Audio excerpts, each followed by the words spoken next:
Thank you so much, Your Excellency. I will associate myself with the protocol already established. Ladies and gentlemen, it gives me great pleasure to join Your Excellency today. And really, we must thank the Agricultural Society of Kenya and all other stakeholders who have participated in this year's show, local and international exhibitors.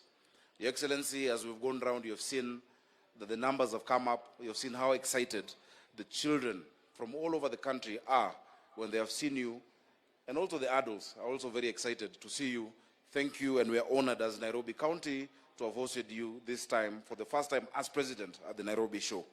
For many of us, Your Excellency, the Nairobi International Trade Fair, or the Nairobi show, or the show, as we fondly call it, is an important event in our calendar.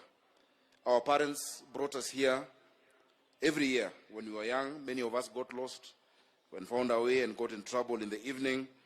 And for those who may have gone to boarding schools and grew up elsewhere, this was also an indelible part of the calendar. I'm sure it was one of those trips you looked forward to in the third term, to the extent of joining the agriculture club just to make sure that you go to the show, whether or not you're interested in agriculture. I'm sure that has been the case. But today, Your Excellency, you listened to the children. Their level and depth of knowledge of agriculture, was amazing. And I want to applaud the 4K clubs. I think they need a round of applause. What they're doing for our children is indeed amazing. We're very excited, and I promised the young girl from Buruburu girls, from a school in Buruburu, that we shall visit to see that what they're showing us here is also being extended in their schools, and that they can also support our school feeding program.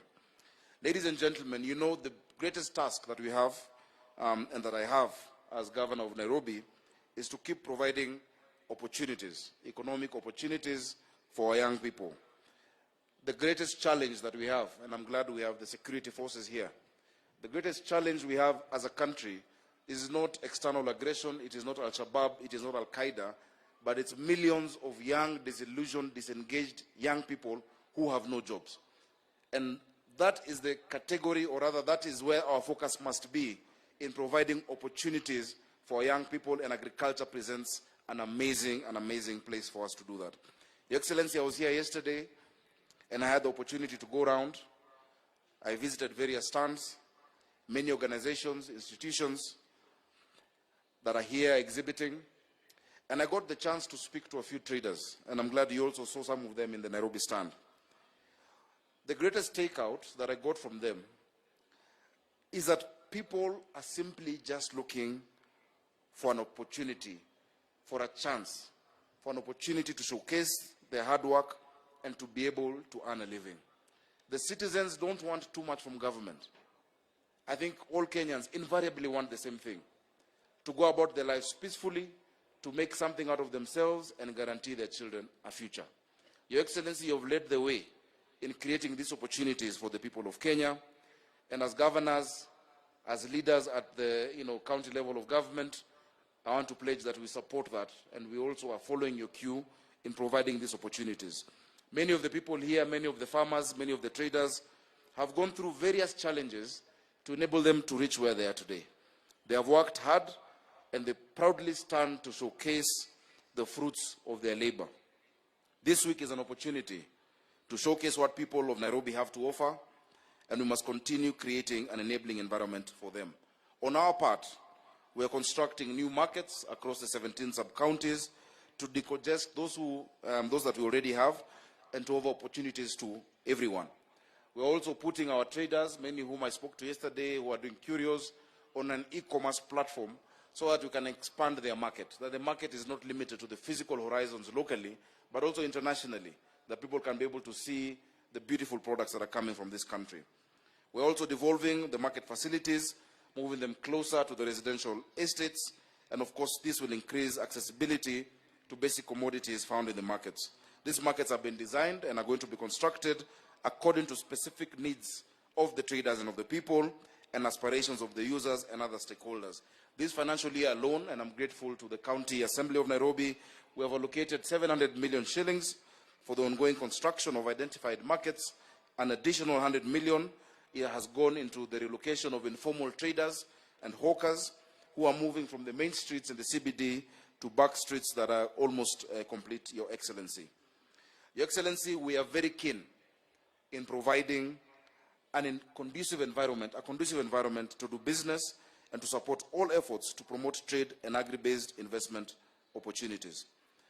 Your Excellency, this year's theme of promoting climate-smart agriculture and trade initiatives for sustainable economic growth is appropriate for the times we live in and is very close to your heart because you have emerged as the climate champion of the continent of Africa.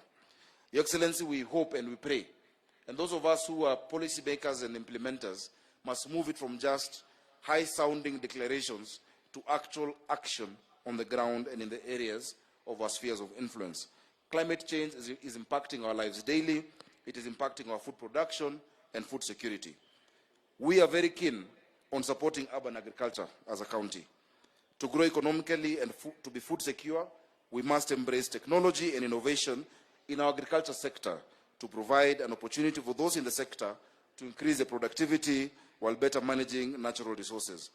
I'm very happy, Your Excellency, today you've been able to bust the myth that many think that Nairobi has no farmers. You have seen the farmers of Nairobi. Nairobi actually has we undertake more than 15,000 extension visits to our farmers. And the #1 farmer in the Republic of Kenya is a farmer from Karen, and you've met him. He's doing livestock farming. He has his dairy, and he sells his milk to his wife, who is doing value addition. And they told us that mapenzi haiwezi kulipa rent. So ndo maana anauzia bibi yake, na bibi yake ametengeneza yogurt, and you've tasted it. It's very, very sweet yogurt. Another farmer that I've spoken to is Mary Ann Wami. She's a dairy small-scale farmer in Langata sub-county. She won the National Small-Scale Fully Commercialized Award, not just for Nairobi, but across Kenya. She's a dairy farmer who is adding value to her milk to make products that are available in the market. Our part is to make sure that they get to the market without hurdles that have been faced before. She's one amongst very many others who are adding value to the products and are finding innovative ways to farm, including the vertical hydroponic farming that you have seen. The agricultural farms today demonstrated the potential for urban farming in Nairobi City, and I want to tell all of those engaged in this farming that we are here to support you. Climate-smart farming, Your Excellency, as I move towards the conclusion, will ensure better use of our resources and our limited land. We have only 696 square kilometers. But as part of agriculture is the market. Nairobi may not be the biggest producer, but we're the biggest market, and we want to make sure that now we provide cold storage in our markets to make sure that whatever comes from all other parts of the country are actually in good condition in all the markets that we're building. Your Excellency, we remain committed. You saw the machines that we've given them through the Agricultural Sector Development Support Program. We have built capacity of more than 5,000 of these farmers, and we intend to increase that this year, and we hope that you'll be able to support us to scale that up. This platform, away from agriculture, or rather in addition to agriculture, has also provided opportunity for innovations by various exhibitors that we've seen. They're showcasing products from wood, metal, recycled products, from waste. You've seen the Korogosho group that is doing soap and oil from the waste coming from the market. The briquettes, those eco briquettes that are coming from our markets are being used to fire our 10 central kitchens in the school feeding program. That is what we call a circular economy, and we are ahead. Our county aggregation park, Your Excellency, finally, is going to provide for us an opportunity for artisans in the wood and metal small enterprises to benefit from common user facilities and equipment, which will increase their production, quality, and enhance job creation for our youth. Your Excellency, on your way here, you have seen on Ngong Road, our metalwork and woodwork artisans who line the road. You know them from Kamkunji. You know them from Karioko with the leather. You saw those shoes.